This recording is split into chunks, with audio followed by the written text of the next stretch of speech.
o nosso tempo de adoração ao ouvir a palavra do Senhor. A palavra do Senhor é o que nos nutre, é o que nos mantém a viver debaixo das bênçãos do Senhor. Então eu quero convidar vocês a concentrarem os seus pensamentos nesse momento, no que nós vamos pregar da palavra do Senhor, porque, como disse no início, a palavra do Senhor não volta vazia. Então, a passagem que eu quero ler está no livro do profeta Isaías, capítulo 43, versículos 18 e 19. Essa palavra, ela cabe bem num princípio de ano, cabe bem para as pessoas que estão aqui para adorar ao Senhor no primeiro dia do ano, com o propósito de renovar a sua vida como as águias que voam alto, porque o Senhor dá às águias aquele poder. Então, nesse início de ano, eu quero dedicar essa palavra para a nossa congregação, para os filhos e filhas de Deus que aqui estão, em nome de Jesus. Assim diz a palavra do Senhor. Não vos lembreis das coisas passadas, nem considereis as antigas.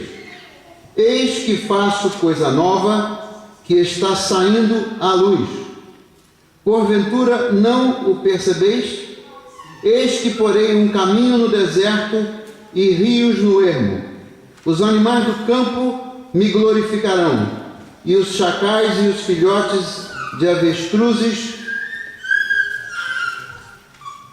porque porei águas no deserto e rios no ermo, para dar de beber ao meu povo escolhido, ao povo que formei para mim, para celebrar o meu louvor.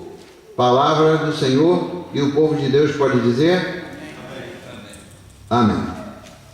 Meus irmãos e minhas irmãs, o título da mensagem de hoje é, como usualmente eu faço, é uma pergunta que se dirige a cada um de nós nesse primeiro dia do ano.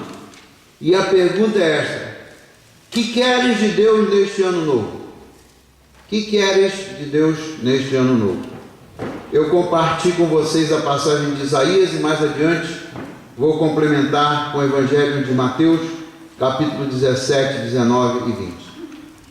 Como o Rondinelli falou, ano após ano, nesta época, nós começamos a fazer planos. Nós geralmente avaliamos como é que foi o ano passado, o ano que terminou, as coisas que foram boas no ano que passou e as coisas que foram ruins no ano que passou. Mas também muitas pessoas fazem planos, tomam decisões importantes na vida, e outras decisões comuns, como por exemplo, muita gente deve estar tomando essa decisão agora, que eu vou emagrecer. Isso geralmente é uma decisão que as pessoas se encorajam a tomar para cuidar do seu corpo, como disse o Rondinelli. Outras dizem: eu vou estudar duro para melhorar a minha vida. Outras pessoas, os que são mais ligados ou que são ligados com o Senhor, dizem: eu vou dar mais tempo do meu tempo de oração para Deus, eu vou dar mais tempo para ler e refletir sobre a palavra de Deus, eu vou dar o meu tempo para ir à casa do Senhor, para melhorar a minha vida. As estatísticas aqui nos Estados Unidos, elas mostram uma situação muito triste. Menos da metade de toda a população do país, segundo as estatísticas, menos da metade toma decisões para cumprir essas decisões e essas metas e esses objetivos durante o ano que entra, no sentido realmente de melhorar a sua vida. Mais da metade da população, tristemente, mais da metade da população tomam decisões, sim, no sentido de ganhar mais e mais e mais dinheiro desmedidamente, o que estas pessoas pensam que isto vai melhorar a condição de vida delas, mas na verdade esta meta não deve ser a meta principal na vida de uma pessoa. Mas o que acontece no decorrer do tempo? O que acontece quando passa a primeira semana depois que as pessoas tomaram decisões? O que acontece na segunda semana? O que acontece nos seguintes 6 meses? O que acontece no seguinte ano? Essas mesmas estatísticas dizem que 75% de menos da metade da população, eles tomam decisões, sim, para cumprirem no ano novo, mas já no final da primeira semana, parte daquelas pessoas que tomaram decisões, ou seja, 25% daquelas pessoas que tomaram as suas decisões antes de completar uma semana, já deixaram de lado, já desistiram. As mesmas estatísticas mostram que, passada a segunda semana, 70% daquele menos da população, daquele menos da metade da população, 70% das pessoas seguem a lei da segunda semana, o que representa dizer que ao fim de 15 dias, aquelas pessoas, 30% delas, já desistiram daquilo que se propuseram a fazer. E para resumir a coisa, depois de 6 meses, apenas 46% seguem os seus propósitos de cumprir durante o ano, o que representa dizer que 54% daquela menos da metade da população que fez propostas ou propósitos, menos da metade, ou seja, 46% daqueles que fizeram, não passam dos 6 meses e, pior do que isso, somente 10%, veja bem, somente 10% das pessoas que se propuseram a cumprir alguma meta ultrapassam os seus propósitos naquele ano e entram pelo segundo ano para cumprir os seus propósitos, ou seja, somente 10% das pessoas são persistentes, o que representa dizer que 90% de menos da metade da população, 90% das pessoas não cumprem aquilo que se propõem a fazer. O fato é que as pessoas que fazem as metas para cumprir os seus objetivos, essas pessoas, elas tendem muito mais do que as que não fazem plano nenhum, das que não fazem projeto nenhum de vida, essas pessoas que são persistentes e que seguem os seus propósitos, as suas metas para cumprir objetivos, essas pessoas, elas têm resultados mais efetivos na vida dela. Então, eu quero dar a vocês uma ilustração que eu ouvi de uma pessoa há mais ou menos umas 3 semanas atrás. Eu fui com alguém daqui à corte e lá na corte eu encontrei um homem, um brasileiro, um homem simples, e esse brasileiro estava ali sentado e conversando entre as pessoas. Ele disse: o meu caso é que eu fui apanhado dirigindo uma motocicleta sem ter carteira e a polícia me pegou pela segunda ou pela terceira vez já, e eu já estive preso. Ele estava contando aquilo como um grande feito. E eu já fui preso, já estive preso na imigração por mais de 1 mês. Ele falou lá o número de dias, mas ele disse que foi preso e esteve na imigração e entrou em probação, porque se ele incorresse outra vez em faltas, ele iria ser deportado. Então, antes de falar com o juiz, ele disse o seguinte: olha, para mim, tanto faz como tanto fez. Seja o que for, se o juiz me deportar, eu vou embora para o Brasil, mas se acontecer que o juiz não me deportar, eu sigo vivendo a minha vida normal aqui. E eu perguntei a ele: o que será daqui para diante o que você considera como uma vida normal? Ele me disse: eu vou seguir trabalhando e dirigindo a minha motocicleta, indo para o trabalho, indo visitar os meus amigos, etc, tomando uma pinga, ele falou, e essa é a minha vida. Então eu fiquei muito triste em ouvir daquele homem, porque aquilo que ele falou para mim me deu a entender que ele deve ser uma pessoa que não tem um propósito firme na vida. Ele não tem objetivos, traçados. Ele disse claramente aquilo que veio do coração dele. Ele disse: para mim, qualquer coisa que vier está bom. e eu não creio que Deus criou a gente para qualquer coisa que vier, está bom. Eu creio que Deus criou a gente com o propósito de nós termos vida e vida em abundância. Mas eu quero dizer a vocês que as pessoas que firmam os seus propósitos de acordo com o que diz a palavra de Deus, as pessoas que buscam cumprir na sua vida o propósito que Deus tem para elas, essas pessoas, elas são verdadeiramente abençoadas. Nós temos pessoas aqui que elas, ao terem que trabalhar, obviamente, ao terem que ir cuidar da sua vida, mas por serem fiéis ao Senhor, por darem do seu tempo ao Senhor, por se dedicarem à obra de Deus, essas pessoas não passam por esses sufocos de serem presos porque estão dirigindo sem carteira ou por qualquer outra coisa que não seja de acordo com a lei. Então, qual é a diferença entre uma pessoa que firma os seus propósitos naquilo que diz a lei de Deus, em comparação com uma outra pessoa que firma os seus propósitos de acordo com o que dá na sua mente? A grande diferença é que as pessoas que obedecem à palavra do Senhor, as pessoas que cumprem o propósito para os quais elas foram criadas, essas pessoas têm a mão de Deus sobre elas, elas têm a proteção, o amor de Deus, o cuidado de Deus, o carinho de Deus. E isso é a grande diferença que faz na vida das pessoas. E eu quero encorajar a que vocês façam isso, porque se trata do primeiro dia do ano. Primeiro dia do ano. E qual é o problema principal? Que as pessoas, muitas delas, não entendem. Que muitas das pessoas não entendem a respeito da vida. Eu quero que vocês, por favor, ponham atenção no que eu estou dizendo, porque isso é uma coisa importante para a nossa vida, para a vida de cada um de nós. O que falta a muitas pessoas a entenderem? Existe uma palavra em inglês que significa o que eu vou dizer. Muitas pessoas não sabem que elas têm que dar contas da vida delas ao Senhor, primeiramente e acima de tudo. Muitas pessoas vivem e acham que não têm que dar contas da sua vida ao Senhor. Outras pessoas, além de não pensarem que elas são accountable, como dizem os americanos, ao Senhor, elas pensam que não tem satisfação a dar às outras pessoas em redor das quais elas vivem.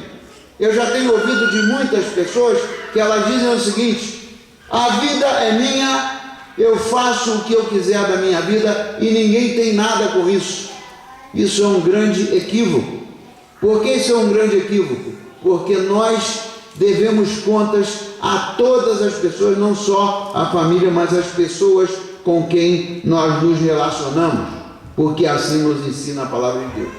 E tem outras pessoas que pensam que não são responsáveis sequer por dar conta a elas mesmas das coisas que elas fazem. Então tem pessoas, por exemplo, que elas acham que qualquer coisa que dê na telha que elas devem fazer e que elas, o que der deu, como a palavra que aquele homem estava falando, e aí elas vivem realmente, eu creio que essas pessoas vivem realmente sem nenhuma esperança. Porque veja, meus irmãos e minhas irmãs, todas, indistintamente, todas as atitudes que nós tomamos na nossa vida, elas têm um preço, elas têm uma consequência. Se nós tomamos atitudes boas, se nós tomamos decisões boas, se nós fazemos as coisas que somos supostos de fazer de acordo com a palavra de Deus, sabe o que acontece? Os resultados seguramente vão ser bons. Mas por outro lado, se a gente faz coisas que não são boas, como por exemplo maltratar as outras pessoas, ou falar palavras impróprias para as outras pessoas, ou reagir na mesma altura em que as pessoas falam conosco, contrariamente ao que diz a palavra de Deus, possivelmente aquelas pessoas vão viver sem ter paz. Vão viver sem ter paz. E todos nós sabemos que as coisas boas que nós fazemos, elas nos trazem alegria no coração, elas nos trazem paz no coração. E cada vez que a gente faz aquilo que o bom samaritano fez, como disse o Rondinelli na palavra que ele compartilhou no momento da contrição, né? Cuidar de fazer alguma coisa em prol de outras pessoas, não viver centrado somente em nós mesmos, né? Buscando os interesses somente nossos, mas cuidando das outras pessoas também. Isso é o que agrada ao Senhor. E o que nós devemos de dar contas ao Senhor? Nós, quando nos propomos a fazer as coisas, nós devemos cumprir o que nós nos propusemos a fazer, porque a palavra de Deus diz o seguinte, que o nosso sim seja o quê? Que o nosso sim seja o quê? O que diz a Bíblia? Que o nosso sim seja sim, e que o nosso não seja o quê? Não. A palavra de Deus é clara, não é uma frase nem muito grande para a gente não entender. A palavra de Deus diz que o nosso sim seja sim e que o nosso não seja não. Portanto, quando a gente faz propósitos na nossa vida, a gente deve cumpri-los, porque o nosso sim, quando nós dizemos sim ao Senhor, é para que a gente cumpra aquilo que Ele nos orienta a fazer. Mas muitas pessoas, como aquelas que desistem logo no início da jornada, depois de fazerem os seus propósitos, muitas pessoas dizem sim, sim, eu vou fazer isso, sim, meu amigo, eu vou te ajudar, sim, igreja, eu vou participar, eu vou ajudar, eu vou contribuir, eu vou participar do ministério da igreja, mas muitas vezes o sim que elas dizem depois se transforma num não. E outras pessoas, quando dizem não, muitas vezes aquele não que elas dizem depois se transforma num sim. O que isso leva para a pessoa? Eu quero que vocês pensem para tirarem proveito do que diz a palavra de Deus. O que uma palavra cujo sim não é sim e cujo não é não, que tipo de vida, que qualidade de vida que essa pessoa leva? Eu não quero crer que essa pessoa leve uma vida com uma certa estabilidade. A gente precisa, para viver, a gente precisa de estabilidade espiritual, primeiramente no nosso relacionamento com Deus, porque se a gente é morto espiritualmente, nós não temos estabilidade de nada. Segundo, se a gente não tem estabilidade emocional, porque as coisas que a gente se compromete a fazer, a gente não cumpre, muitas vezes para o nosso próprio benefício, muito mais para o benefício de outros, então isso eu não creio que seja algo que traz à pessoa uma vida de paz. E nós estamos começando o ano, nós estamos começando o ano novo. Por que Deus diz que o nosso sim deve ser sim e o nosso não deve ser não? Se nós dizemos que somos seguidores de Cristo, nós devemos fazer o que Ele nos manda e o que Ele nos ensina, esperando nas promessas de Deus e não esperando nas promessas dos homens, porque as promessas de Deus são fiéis e nós devemos esperar nas promessas de Deus pela fé. E o que é viver pela fé? Nós temos ensinado no nosso culto, nos nossos cultos nos lares, nós temos ensinado nos nossos estudos bíblicos que a fé é a esperança daquilo que nós temos prometido e a convicção das coisas que nós não vemos. A convicção, a fé é a convicção daquilo que não se vê. Quando Deus promete a você alguma coisa, você pode não estar vendo no primeiro momento, pode não estar vendo sinais de que aquilo vai acontecer, mas aquilo vai acontecer porque a promessa de Deus é fiel. Eu vi no dia de Natal pessoas aqui na igreja que jamais poderiam esperar que essas pessoas pudessem estar na igreja no dia de Natal celebrando aqui a festa maior da cristandade. Aos nossos olhos, às vezes, aquelas pessoas a quem nós julgamos que não estão absolutamente ligadas em nada, às vezes uma palavra, o Rondinelli falou, às vezes o que a gente precisa de fazer não é uma coisa grandiosa, é uma palavra transmitida à pessoa para dar encorajamento à pessoa, para motivar a pessoa a saber que as promessas que Deus faz, ainda que a gente não veja possibilidade nenhuma, elas vão se cumprir porque o Senhor é fiel. E eu quero mostrar para vocês uma passagem no Evangelho de Mateus, que é um exemplo concreto de pessoas que não tinham fé. Pessoas que não tinham, ou que a fé delas era muito pequena. Sabe o que aconteceu? No Evangelho de Mateus, capítulo 17, que é a outra passagem mencionada aí no boletim, teve um dia que um pai de um rapaz desesperadamente estava a buscar a cura para o seu filho. Sabe o que acontecia com aquele rapaz? Ele era um rapaz endemoniado. Eu não sei se vocês já viram o estilo de uma pessoa que vive endemoniada.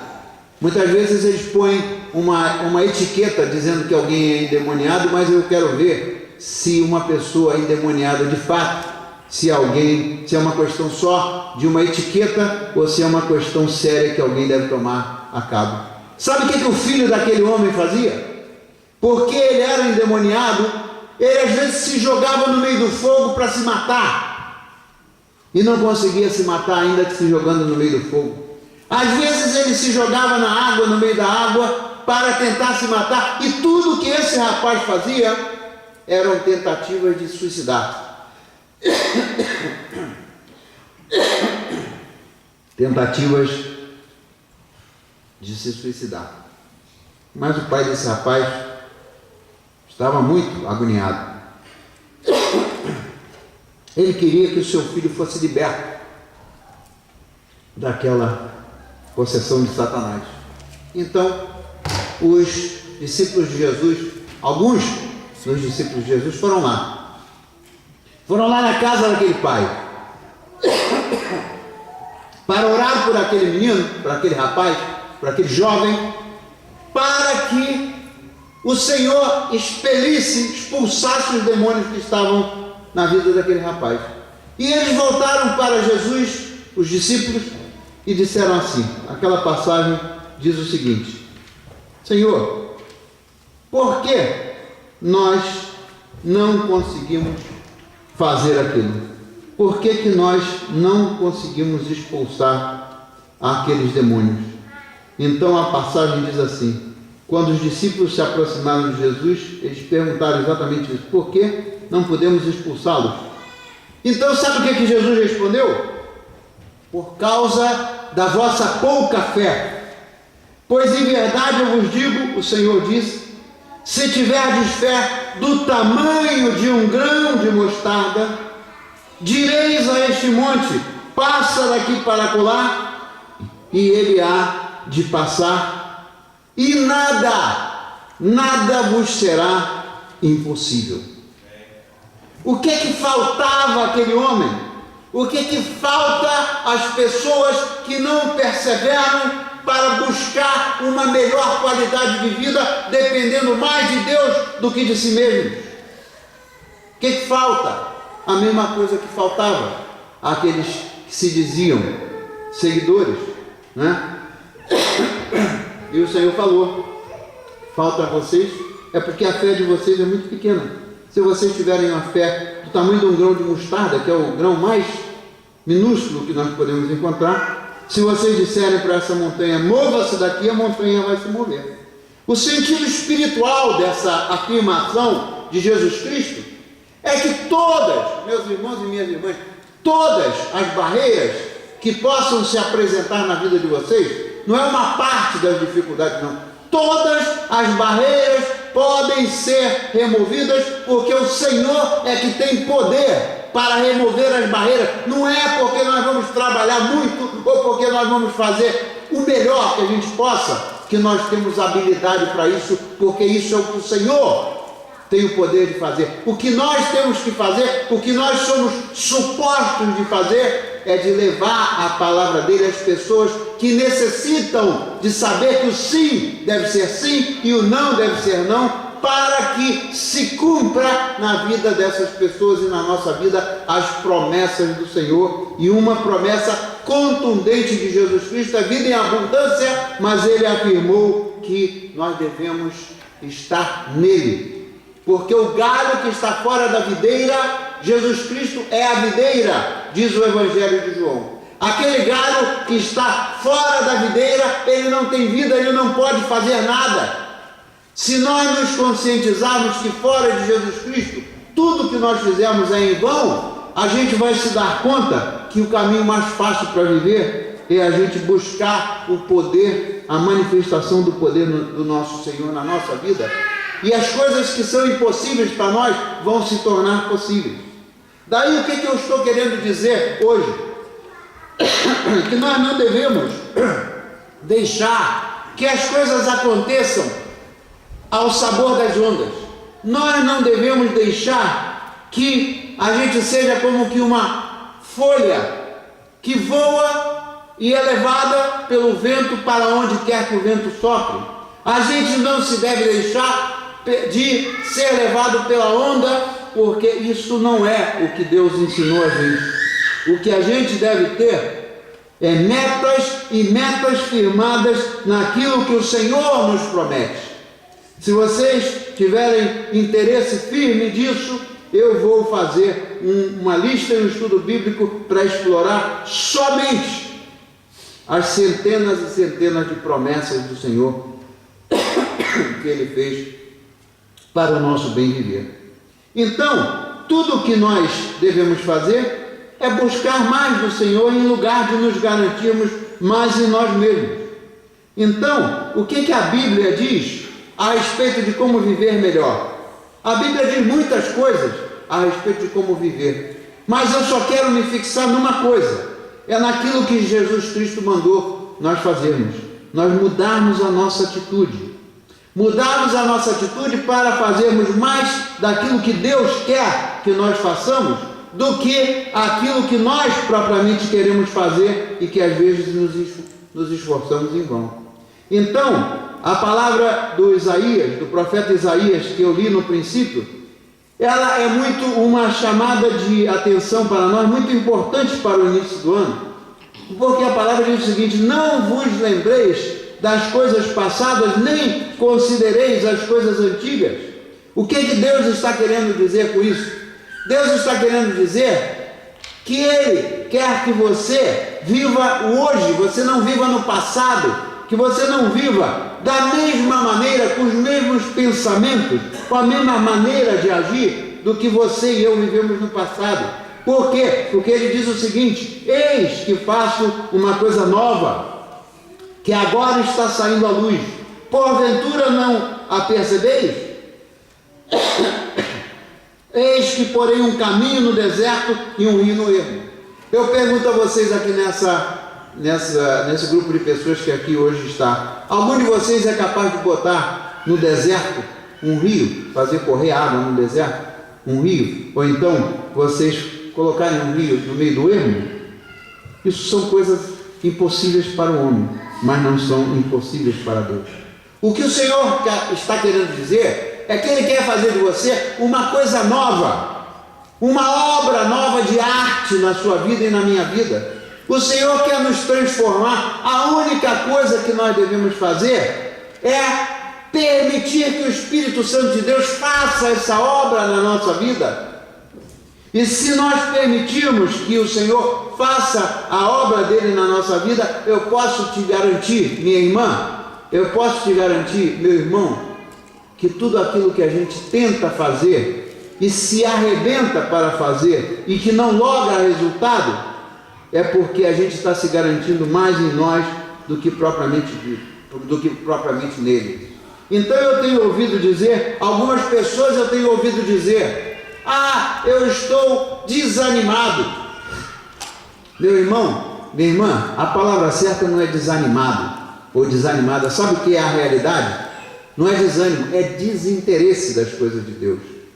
Vocês podem estar dizendo: esse é o primeiro dia do ano, o que você quer, pastor? O que eu quero é que nós mudemos de vida, que nós busquemos mais do Senhor, porque Ele está fazendo uma coisa nova em nós. Se nós não percebemos, como Ele pergunta, porventura não percebeis, nós vamos passar a vida batidos, nós vamos viver a vida dia após dia, e nós vamos ficar velhos, e nós vamos terminar os nossos dias sem lograr aquilo que Ele nos prometeu. O que nós vamos lograr se nós tentamos continuar no mesmo formato de vida é depressão, ansiedade e coisas dessa natureza. Então, voltando ao assunto do início, os propósitos que nós devemos fazer, primeiramente são com Deus, segundo com as pessoas que nos rodeiam e terceiro com as pessoas, com nós mesmos. As pessoas que nos rodeiam e que nos apoiam e que nos devem apoiar, porque nós vivemos como corpo de Cristo, são as pessoas da igreja. Essa história de dizer, eu não preciso de igreja, eu creio em Deus e eu levo a minha vida por mim mesmo, com a minha fé, isso é uma conversa que não tem nenhum sentido bíblico, porque a vida não vai se fazer melhor se você tentar fazer as coisas por si mesmo. Então, qual é o primeiro passo? É deixar de viver no passado, deixar de fazer aquelas coisas que você ou eu sempre fizemos. Por quê? Porque se a gente estiver sempre olhando para trás, se a gente estiver sempre fixado no passado, sabe o que vai acontecer? A gente está olhando para o passado e andando, a gente não vai saber onde é que a gente vai bater, porque se você anda olhando para trás, o grande risco que existe é da gente dar uma cabeçada e se quebrar todo. Então o que o Senhor quer é que a gente se corrija, que a gente peça perdão pelas coisas que nós fizemos mal, de ofender as pessoas, mas que nós também buscamos estar abertos para a transformação que o Senhor quer nos fazer por meio da palavra dele. Então a pergunta certa no caso não é a gente se fixar naquilo que Deus fez no passado, porque o que ele fez foi bênção e já passou. A pergunta certa é o que Deus quer fazer na nossa vida hoje. O que Deus quer fazer na tua vida hoje? O que Deus quer fazer na tua vida amanhã, segunda-feira, terça-feira? A cada dia da sua vida ele vai fazer uma coisa nova. E eu posso te dizer o seguinte, que o povo de Israel era um povo que também não era fiel a Deus. Eu não estou generalizando, mas muitos do povo de Israel não eram fiéis a Deus, como muitas pessoas hoje são fiéis, mas outras não são fiéis ao Senhor. Mas o Senhor teve compaixão do seu povo e nunca os abandonou. Então, o que o Senhor quer é que você permita que Ele faça uma coisa nova na sua vida hoje. O Senhor sempre vai querer transformar, sempre vai querer fazer a obra perfeita dele na nossa vida. Então, eu quero deixar com vocês hoje, meus irmãos e minhas irmãs, se alguém quiser anotar, quero deixar uma passagem que vocês podem usar como um guideline, vocês podem usar como um guia durante todo o ano de 2012. É o que diz o profeta Isaías, no capítulo 55, versículos 7 ao 11. Eu quero deixar essa palavra com vocês, para vocês digerirem essa palavra, viverem por essa palavra, caminharem por essa palavra, porque a promessa que está aqui é uma promessa muito linda do Senhor para nós essa noite. E o Senhor disse por intermédio do profeta ao seu povo, ele disse assim: deixe o ímpio o seu caminho, e o homem maligno os seus pensamentos, volte-se ao Senhor, que se compadecerá dele, e para o nosso Deus, porque ele é generoso em perdoar. E o Senhor diz mais: porque os meus pensamentos não são os vossos pensamentos, nem os vossos caminhos os meus caminhos, porque assim como o céu é mais alto que a terra, assim os meus caminhos mais altos do que os vossos caminhos, e os meus pensamentos mais altos do que os vossos pensamentos. Porque assim como a chuva e a neve descem do céu para lá, não tornarem, mas regam a terra e fazem produzir e brotar, como o Senhor quer que vocês produzem e brotem e deem fruto, assim diz a palavra do Senhor, assim será a minha palavra, porque a palavra que sair da minha boca, ela não voltará para mim vazia, diz o Senhor, antes fará o que me apraz e prosperará naquilo para que a enviei. Então, meus irmãos e minhas irmãs, fiquem com essa palavra. Fiquem com essa palavra não somente essa noite. Levem essa palavra para vocês explorarem e lerem e orarem em cima dessa palavra, porque é promessa de Deus. A palavra dele não volta vazia. Eu creio nisso. As pessoas que estão aqui essa noite é porque elas acham e têm convicção de que precisam da ajuda do Senhor para entrar o ano novo e uma vida nova. E o Senhor vai abençoar vocês porque vocês estão aqui buscando nutrir a vida espiritual de vocês, porque senão vocês não estariam aqui. Os que estão aqui têm esse propósito porque têm a certeza de que dependem do Senhor. E eu quero vos abençoar em nome de Jesus, porque vocês são aqueles que estão aqui buscando por Ele e não buscando pelos recursos, os milhares e milhões de recursos que o mundo pode atrair a vocês. Então, meus irmãos, eu quero fazer uma oração por essa congregação. Hoje é dia da Santa Ceia. Nós vamos chegar à mesa do Senhor. Mas antes de chegar à mesa do Senhor, eu quero que vocês fechem os seus olhos, que vocês abaixem suas cabeças e que vocês silenciosamente sigam comigo essa oração para pedir ao Senhor que o nosso ano de 2002 seja um ano de transformação da nossa vida, seja um ano de bênçãos que Ele vai derramar, porque Ele é fiel, se nós fazemos aquilo que nós somos supostos de fazer. E o que nós somos supostos de fazer não é muito, é somente buscar dele, orar, ouvir a palavra dele e sermos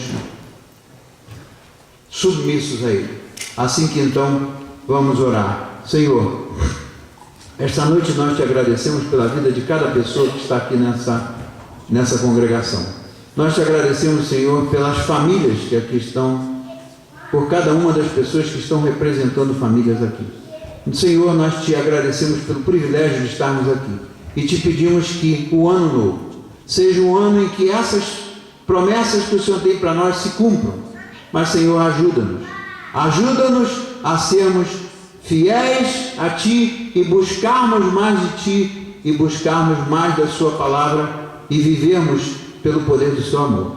Assim nós oramos em nome de Jesus e o povo de Deus pode responder? Amém. Amém. Vamos nos preparar para a Santa Ceia.